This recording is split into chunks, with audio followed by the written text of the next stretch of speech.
there's things that happen in life for all of us that we don't have control over. And you wish you did. I have 1,000 questions I wish I could ask, but I don't get those opportunities. I don't understand everything and why certain things happen. I just forever have relied on the foundation of who I am is my faith, and I'm going to stand on that when it's hard, and I'm going to stand on it when it's easy, and that's just who I'm going to be when I can control something and when I can't. And so when it comes to this situation, there's so many things out of our control, but then I do sit back and I think, was there something, did I not let him know that he really could, I'd be there for him at 3 a.m. I want to be better. I think I really look at everything in my life as a learning experience. Could I have been better, to help or something? I just wish I could have done something. I look at it that way. Could I have done anything to help?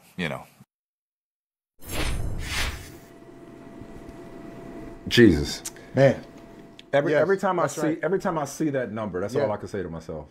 Every time I see 156 miles per hour, seconds before a fatal car crash that took the life of 23-year-old Tina O. Tenter, and her dog, as her Toyota RAV4 was engulfed in flames after Henry Ruggs III's Corvette, traveling 156 miles an hour with a blood alcohol level twice the legal limit. And I'm going to say it again, Jesus, because right now I need Jesus. Yes. Michael. Because, yes. Derek Carr talked a lot about compassion and love and said if nobody else will love him, I will. Kadarius Toney of the Giants had a tweet where he said, we young, everybody make mistakes. Y'all looking at the situation like this or that because it ain't y'all having so much to say. He know he messed up. Don't drag him for it. That's goofy to me. Just pray for the families involved.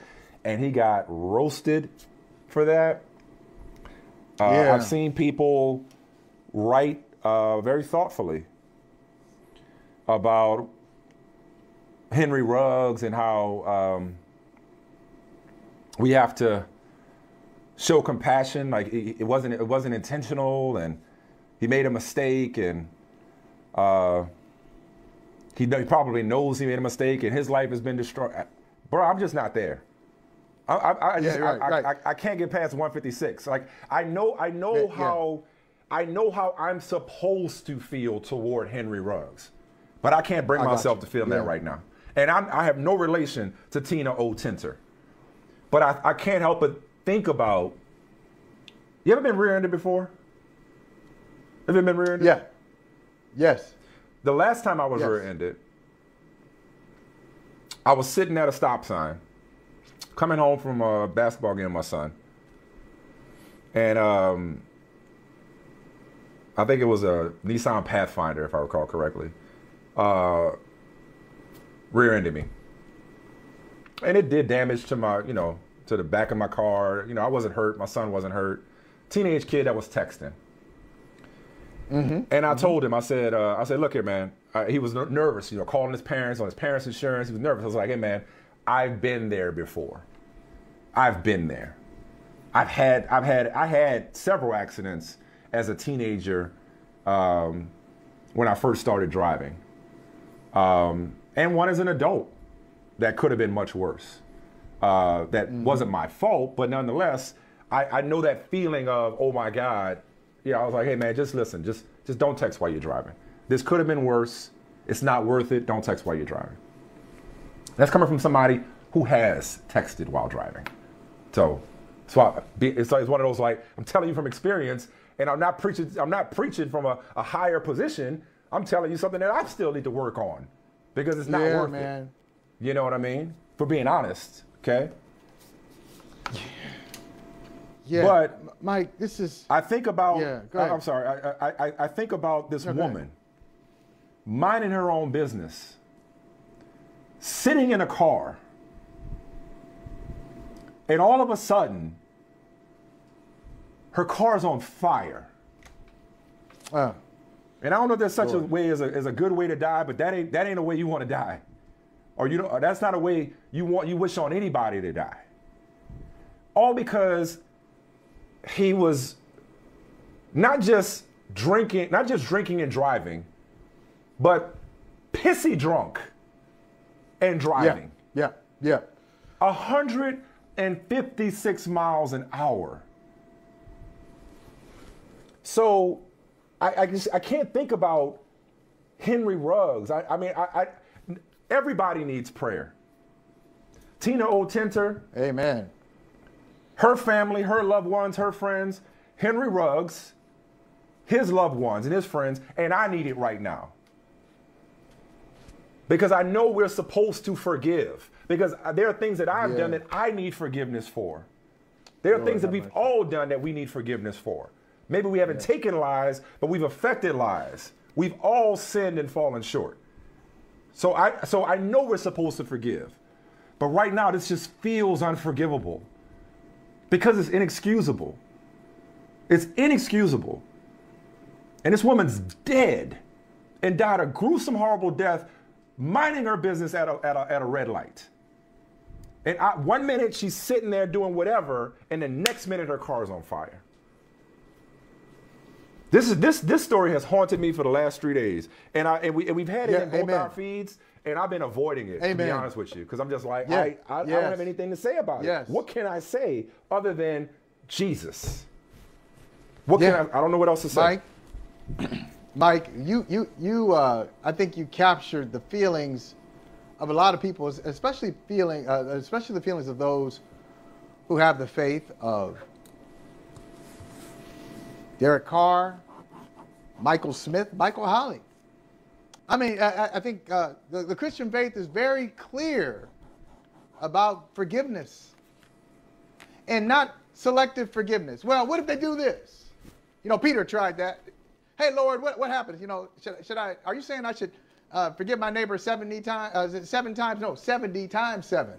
Peter, just keep going, keep going. It's forgiveness, and it's hard to do.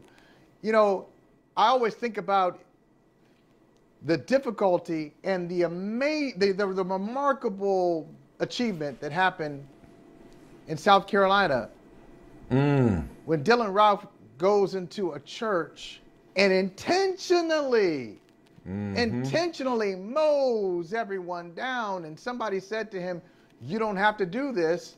And he said, "Yes, I do." Killed them, killed the pastor, killed people in a Bible study.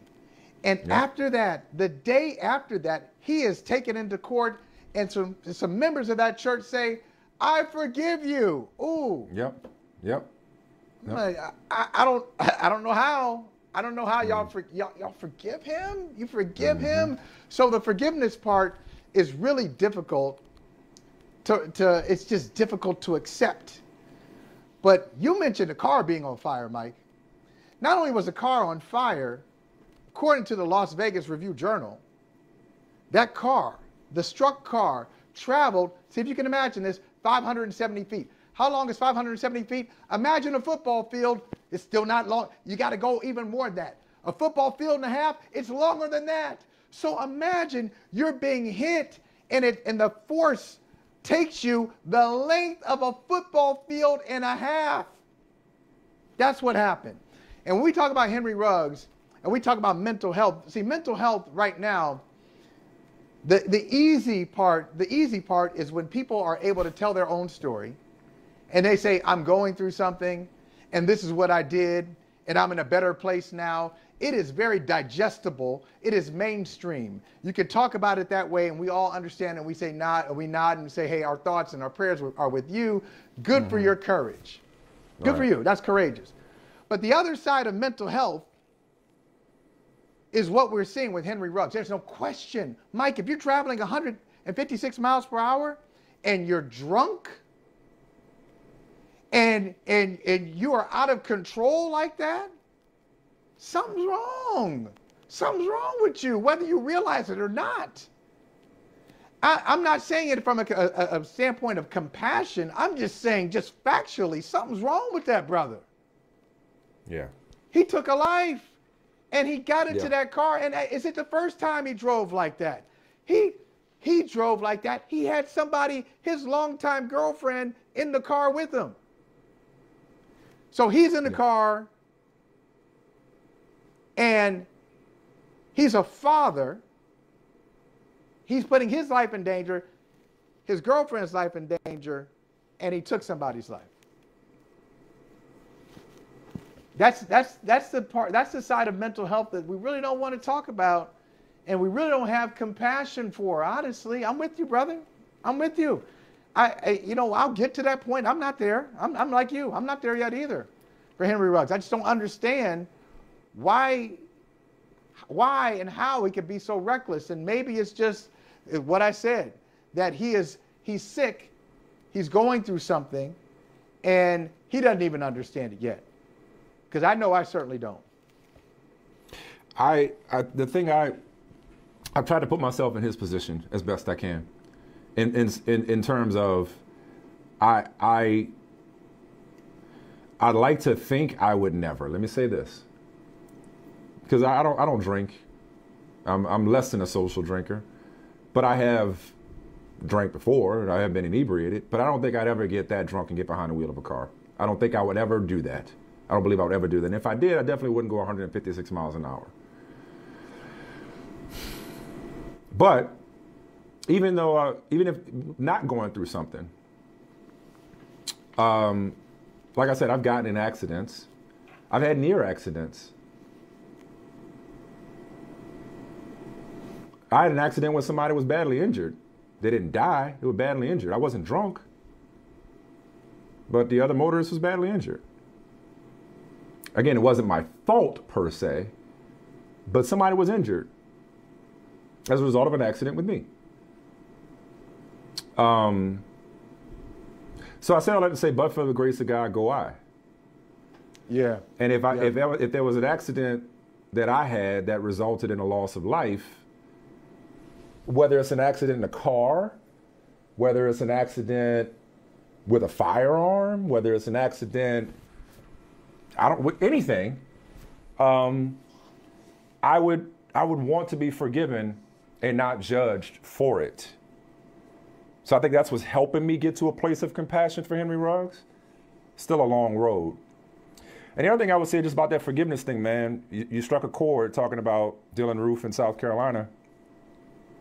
As an example, it never ceases to amaze me how people whose family members are murdered or rape victims, or they can forgive their attackers. They can forgive the people who robbed them of their loved ones or rob them of their peace because of that peace that transcends understanding.